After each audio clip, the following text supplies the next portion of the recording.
Welcome to the Disney Wedding Podcast.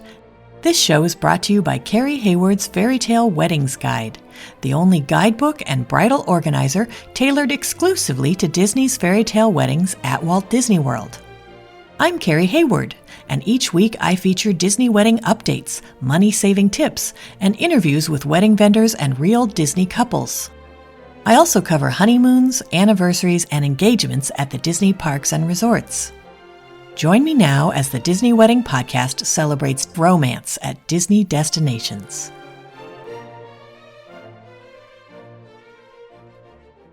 Today on the Disney Wedding Podcast, I am speaking with Disney bride Antonia Sordillo Pastor about her ceremony at Seabreeze Point with a reception at the Attic and a dessert party at UK Lochside in EPCOT. I thought you guys would be interested to hear how she chose these locations and how she planned everything and how it all turned out. So welcome, Antonia. Hi, how are you? I am great. Thanks so much for being on the show today. I always like to start at the very beginning and find out how you guys decided you wanted to have your wedding at Disney. So I wasn't really the girl that dreamt about a wedding, but I've always been a Disney girl. So someone suggested Disney, and I kind of looked at the castle and I looked at the Tree of Life in some different places, but then I saw Seabreeze Point, and I just felt in my gut that that was the place I needed to get married. And it was so special because it was our very first trip together was Disney. We stayed at BoardWalk, and when I saw Seabreeze, I just knew. And then I showed my then fiance, and he just had that feeling too, that that place was so special to us. And we just wanted to share that with our family. And we just knew it was the perfect place. When we were looking at venues in Massachusetts where we live, we were finding that the average price was like a $45,000 minimum for most places. And that just felt a little ridiculous to me. And then when we were looking at Disney, we saw that there were places with much lower minimum costs. And it happened that Seabreeze was one of those places. And we were just so surprised. And that surprise really continued because I feel like we got so much from Disney and we didn't hit the 45,000. So that was pretty awesome. Now, how did your friends and family react when they found out where the wedding was going to be? I called my best friend and I said, look, Disney's on the table for a wedding. And she just started laughing and said, I sort of suspected you would do a bachelorette or something at Disney. So we've been saving for 2 years since you met Nathan. So I had called a few people and I was like, listen, Disney's on the table. I know that can be pricey. Is that something you can do? And everyone said, absolutely. So we went ahead and booked it. I don't think anybody was super surprised because I love Disney so much. I think they were more surprised by the fact that I was having a wedding than the fact that it was at Disney. How many guests did you invite and how many were able to make the trip? We invited 28 guests and we ended up with 24. Neither of us wanted a big wedding. We really wanted it to be the people that we talk to every day and our immediate family. So we definitely kept the guest list small. We also decided that it was 21 plus because we wanted to do a really fun open bar. So that helped. And two of my friends that have children also have family in Orlando. So we had built-in babysitters. So it was really special. That's fantastic. Did you set up a room block for your guests? We did set up a room block. We chose Caribbean, Pop, and BoardWalk. We wanted hotels that were all on the Skyliner to make it really seamless for guests. We also planned park days before and after the wedding. So we wanted to make it really easy for everybody to get to not just the wedding, but also the parks. So we picked the ones on the Skyliner because we did Hollywood Studios the day before the wedding and EPCOT the day after the wedding. So those were the resorts we picked. They were also, the value moderate deluxe, all on the Skyliner. So it kind of worked out perfectly. And then when we were doing the room block, One of my best friends, Kim, is a travel agent, and she booked our very first trip to Disney for us. So we added her to the room block so that she could be responsible for calling and scheduling our guests. So she was able to book guests into our room block, and that didn't cost us anything or our guests any additional money. And it also made it really easy because I have grandparents and aunts and some people that are a little older.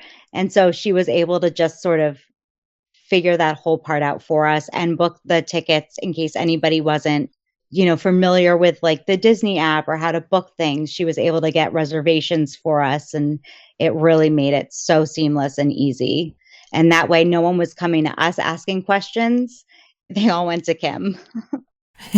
That's such a great idea. Now, how did you guys choose the day of the week and time of day for your event? So we met on December 28th. My birthday is March 28th, and he had initially wanted to propose on the 28th to sort of make it our sort of number.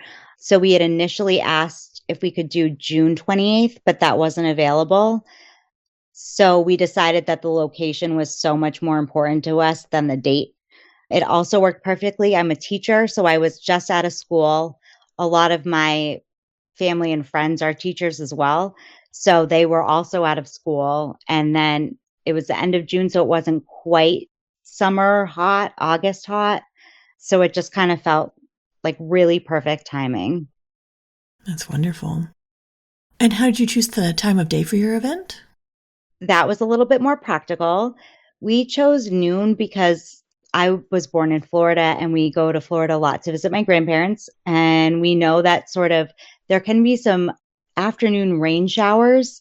And we really, really wanted to be able to get married at Seabreeze and not worry about the backup location. So we picked noon for the weather mostly. And then it also allowed us to have our reception immediately after. And it gave us a 3-hour break before a dessert party.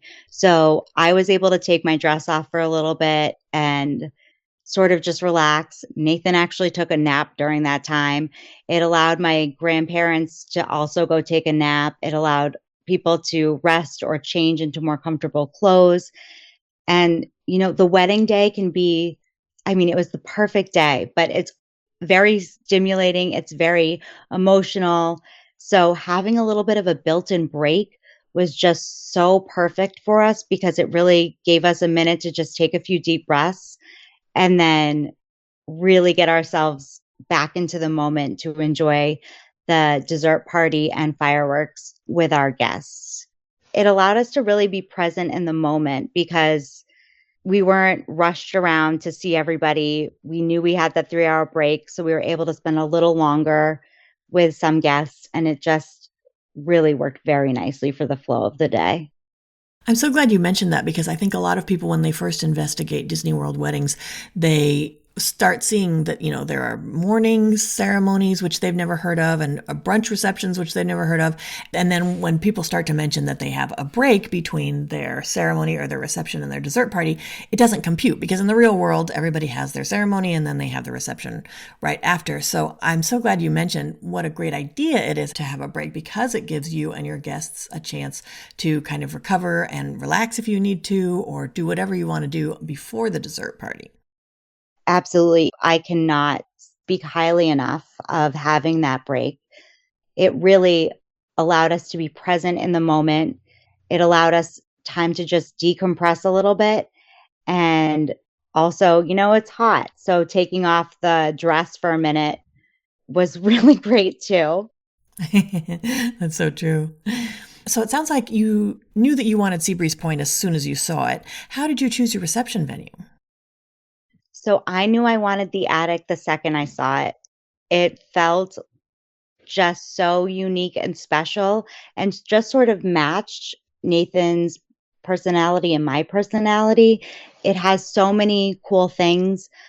I knew I didn't want a ballroom. As much as I wanted a Disney wedding, I didn't want it to be completely overwhelmingly Disney. That was just my personal preference. I wanted the Disney magic without it being completely Disney. So the attic just felt really special and awesome because it just felt like a family home that you would go to. And it was small and intimate. And we knew we didn't want dancing at the reception because we had planned park days before and after. So that sort of felt like just the perfect location. And it was still at BoardWalk, which was just a place that was so special to us because it was our very first vacation together. The other thing I want to say is that Nathan was not convinced when he saw the attic. And we actually originally asked for Ariel's was the initial one. And I just kept sort of going back to the attic.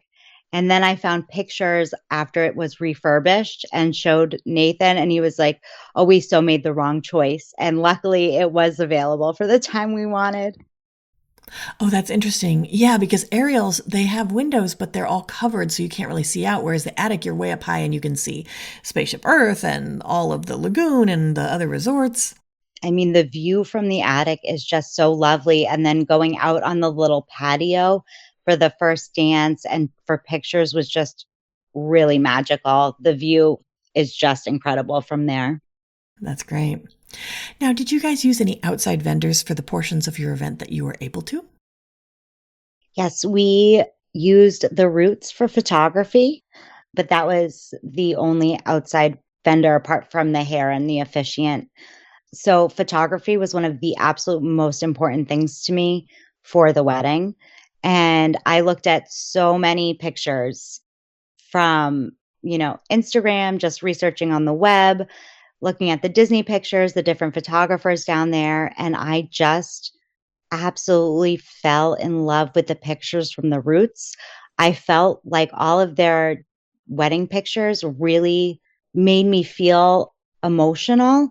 And I knew that I really wanted them. And I was so happy. I emailed them. We didn't really spend a lot of time planning this. We got engaged in September. The wedding was in June. So, I emailed them and I was like, there's no way they're going to be available because their pictures are just so good. They have to be booked, but let me just try. And when they said they were available that day, I was over the moon. It took a minute for my now husband to get on board with this because that didn't go towards the minimum. It was an additional amount of money. But then when I showed him pictures side by side, he was like, oh, we need to have the Roots. And that was just the absolute best decision we could have ever made. Nate and Jenzy were just so incredible on the day, and they were so incredible just during the planning process. They really had the best ideas of where to get the photos. It was actually Nate's idea to add on additional time after we did the Remy ride. And some of my favorite photos are outside the fountain in EPCOT that Nate did for us. So it was sort of this like really amazing thing where they were more available during the planning process and really helped us sort of make decisions. And then on the day, they were just amazing. I cannot believe the amount of times that Nate was on the ground and Jenzy was hiding at some angle to get the perfect shot. The energy they brought was amazing. My guests could not stop raving about them. I was talking to my aunt the other day. She goes, those photographers were really something. And I was like, I have never heard someone compliment a photographer so much. It also was a great choice for us because I wasn't the person that planned a wedding. So I had no idea how important photographers were going to be for your day and how much they sort of determine the flow of your day. And so Nate was the one that really walked us through more than Disney to tell us about the flow of the day. And he sort of set up the schedule for us and worked directly with Disney to make it just completely seamless. It was really incredible. That's fantastic. How did you guys choose your officiant?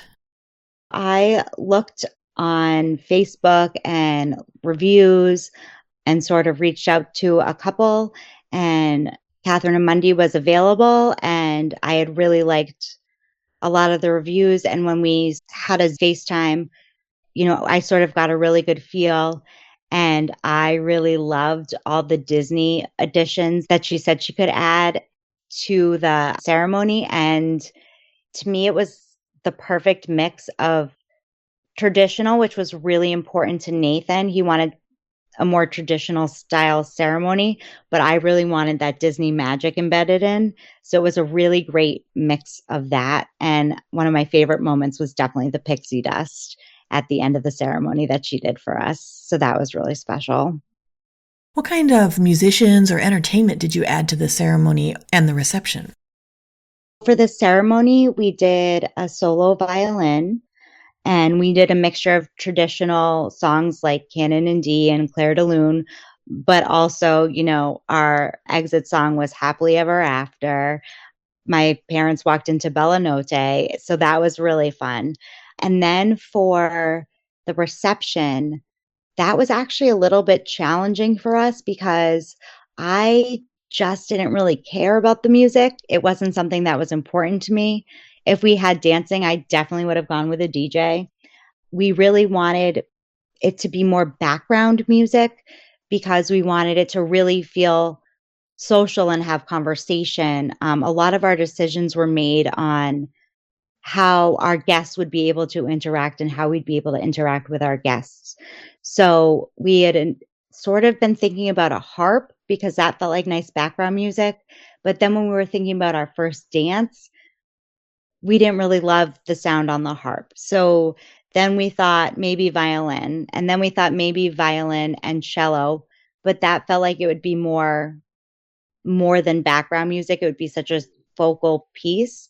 So we decided to go with the solo cellist because we just both love the way a solo cello sounds.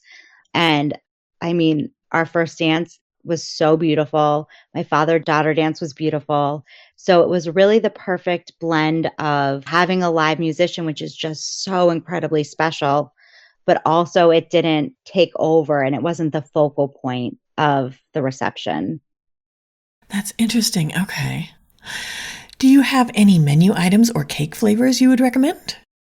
Neither of us like cake, so we opted to not do the cake, which was a little confusing to guess. My grandparents and aunt and uncle had a couple things to say about it. They were like, "Why is there no dessert?" And I was like, "That's because it's coming later." And then afterwards, they were like, "Oh, that was so perfect," because we wouldn't have been hungry enough to eat the cake. We did do a cake taste test, and I did really like the lavender flavor, but not enough to have it. So we opted to skip the cake, but our food was amazing. We asked for a couple special items, and I just can't believe how special Disney made it. So, our first meal when we got to Boardwalk was one of my favorite meals, grilled cheese and tomato soup. And I was like, I really want that at the wedding. And they made us such delicious grilled cheese and tomato soup. And they put the tomato soup in like a little teacup.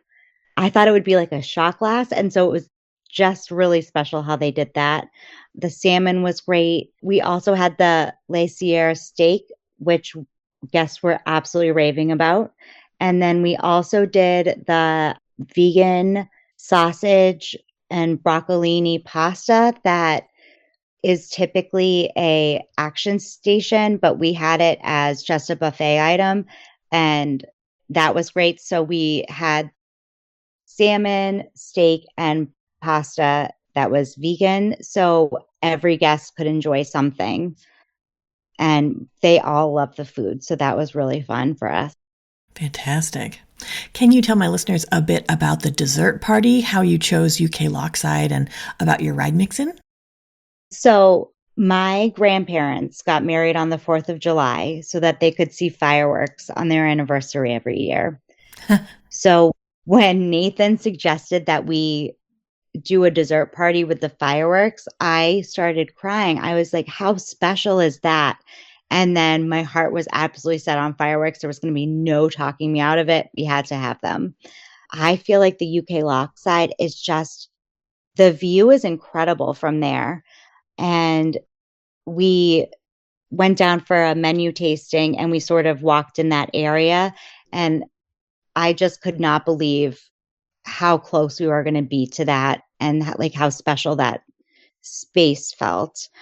Then for the ride mix-in, we had initially kind of thought maybe Guardians of the Galaxy because who wouldn't want to save the galaxy in their wedding dress? But we also had someone pregnant coming. We had people that were 70, 80, 90 coming. So Remy felt like a really great ride for that because every single person could go on that ride. And so we could all do that together. And also, it was really close to the UK Lochside. So it was very convenient for people who maybe needed a wheelchair or electric scooter or something. It made it really easy to go, which we really appreciated. For the desserts, we really looked at all the different packages. And as soon as I saw there was a Cinderella overlay, that was it. That's what was happening. I could not believe how beautiful the Cinderella overlay was for the dessert party. So that was really fun that everything was kind of a light blue. That's cool. What kind of things did you get to eat with that? So that had the macaroons, the cream puffs. There were these like chocolate cake pops.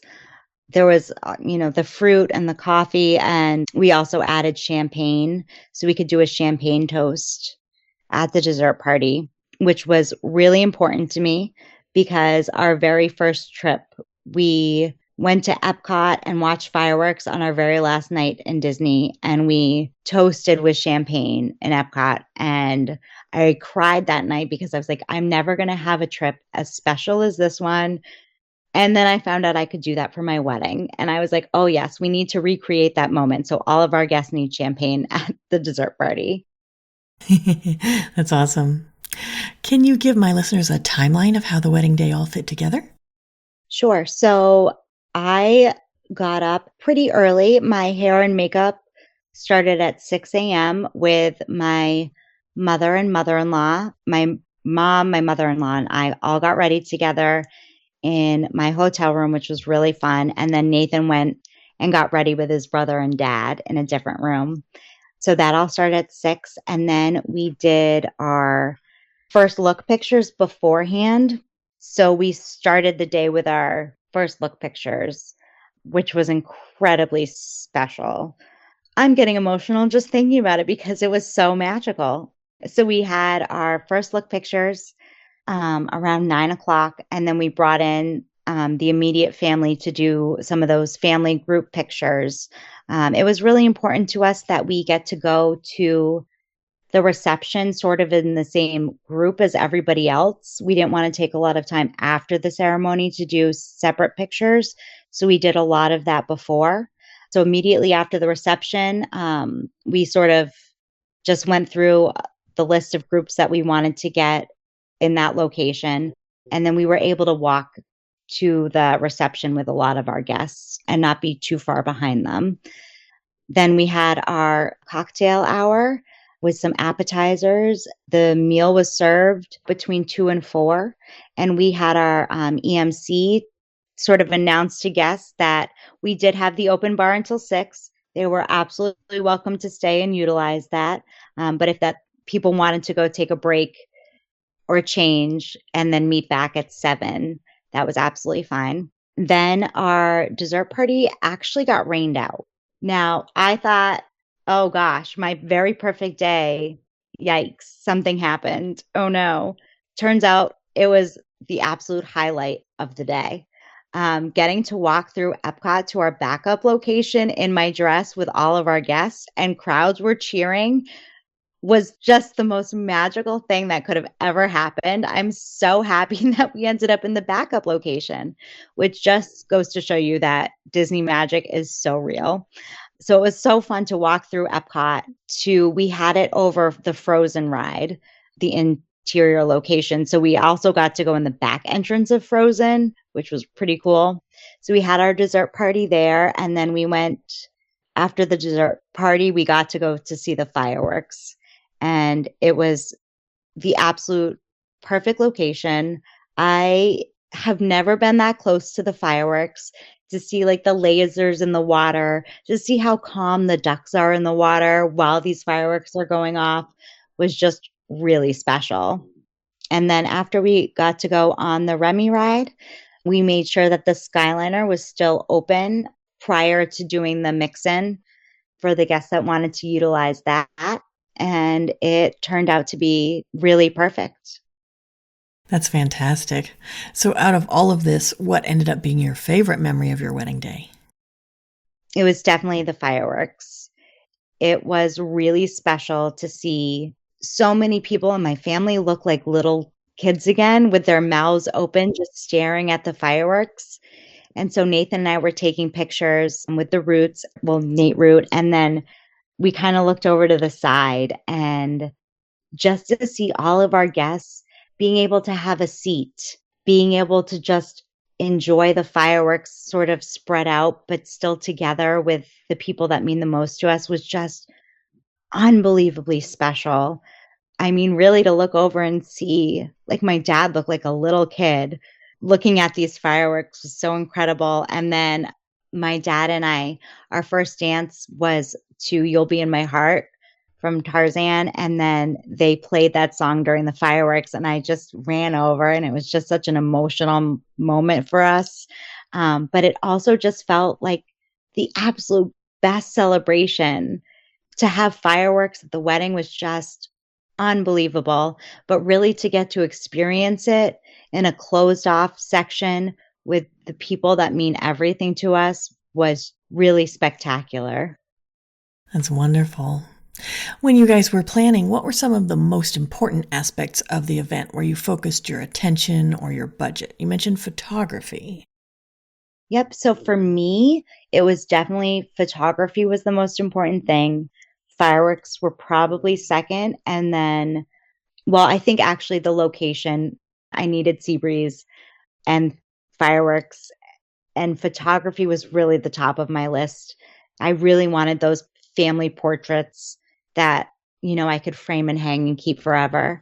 And then the other thing that was really important to us was really just having the guests be able to talk to each other and really having it be not just about Nathan and I, but about us with the people that our immediate family and the people that we talk to every day. We wanted it to really be a celebration with everybody. So that really determined so many of our choices, even when it came to the decor. I didn't want anything that was super big on tables because I wanted guests to be able to see each other and not have a huge centerpiece. So that's sort of played into everything we did. And even the Remy ride, that was something that every single person could do, not just some people. So that really sort of helped make a lot of our decisions. For Nathan, the most important things for him was to have really good food and an upgraded open bar, because if people were traveling, he wanted to be able to treat them. So we did a couple special cocktails during our open bar, which was really fun. I did a glass slipper, which was blue, and he did a crown and carriage, which was really just an old fashioned, but we made it a fun name with a cool sign. So we really enjoyed that. But definitely photography and the dessert party were huge for us. And yeah, it was really great decisions. Were there any aspects that were less important where you saved your money or just your effort? I would definitely say decor. The attic has so much in it already. So I didn't really feel like I needed to do anything really over the top, just because, you have some stained glass, you have things hanging already. So we did like a little Cinderella carriage thing on our sweetheart table.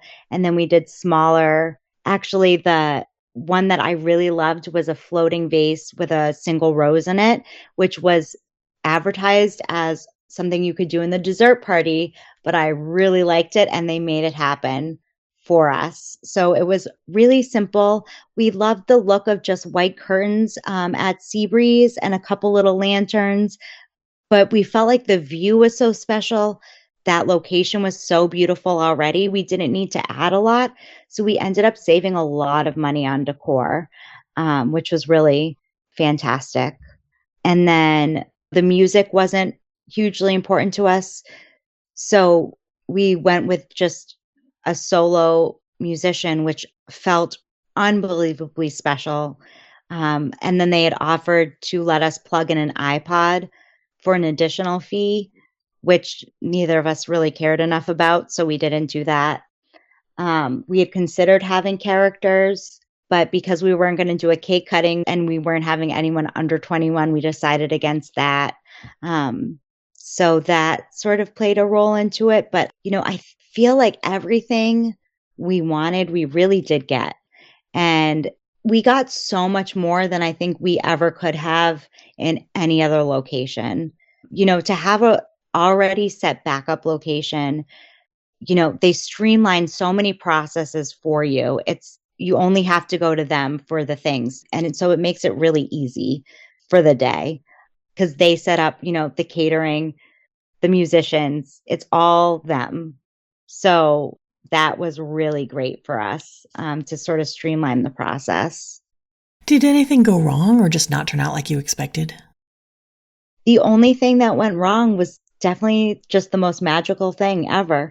So it rained. So we had to go to a backup location for the dessert party. So that was 30 minutes earlier.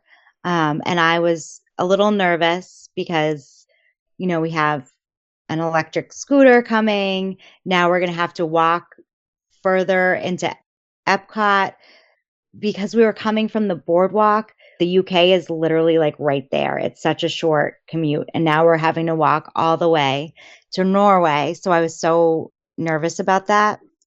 It was the best thing that ever happened. I am so happy it rained a little, really, because getting to walk through that much of EPCOT in my dress and having crowds cheer for me was just really special. Also taught me that I would never be able to be a celebrity, but it was really great for that one special day. So that maybe could have gone a little wrong, but it ended up being great. But truly, it was the perfect day. There was nothing that we would have changed. There was nothing that we would go back and do differently. I probably wouldn't even go back and relive it just because it was so perfect for what it was. And, I've never felt so much joy from start to finish in a single day. Nate Root actually had to tell me to tone down my smile. And I'm really glad he did. Some of the pictures, I look a little crazy because I'm just so happy. But yeah, I think that doing it at Disney really helped that because, you have day of coordinators that will hold the bouquet when you're taking a picture and then hand it to you. And they really just provide so much support. It was great. And the service was amazing. As soon as they saw that, my grandfather maybe needed a little help, the servers brought him food so he didn't have to get up. I mean, it was just exceptional. And so my husband used to work at Disney. It was his first job. He did data analytics there. So he understands pricing and how that stuff sort of works at Disney. So he's like, what are we getting? What's the value of this for the price? And at the end of it, he said that, he has very high expectations for Disney. He cannot believe by how much they exceeded his expectations and just could not believe the amount of stuff, the amount of support, the amount of help. Everyone is there to make your day flawless. And they really did that. And he just could not, having worked there and high expectations, the fact that he couldn't get over how perfect it was says so much. That's amazing. Is there anything you would have done differently knowing what you know now? Nope, not at all. I would not do a single thing differently. I maybe would have had a better idea going into a couple of the planning sessions. I felt really terrible because I really was the person that hadn't really thought about a wedding. So I really didn't know a lot of things. So maybe some planning, but they really helped with all of that and really gave us some great options and asked some really great questions. So maybe I would have wanted to have a better idea of what I would have wanted for decorations. I got there, but I had no idea going into it. I also didn't know that there were different styles of bouquets. Like, I had no idea that you could get different sizes and styles. So I just kind of knew what colors, but no, I mean, our day was flawless. It really, really was fantastic. I wouldn't change anything. I'm so grateful that we made all of the choices that we made, from who we invited to our locations, to how we went about just planning the trip. Those are memories that will stay with me forever. And, Nathan and I have talked about it a lot, and we really wouldn't go back and change anything or do anything differently. It just was perfect. That's fantastic. Do you have any other tips or advice for future Disney couples? Definitely do the Disney wedding would be my advice, for sure. I cannot speak highly enough about how easy it was for the planning process. We went to a menu tasting late, so everyone there was getting married. Their dates were fall, but because we were a little late in the planning game, we were the only couple there at our tasting getting married in the summer, but they still made it happen.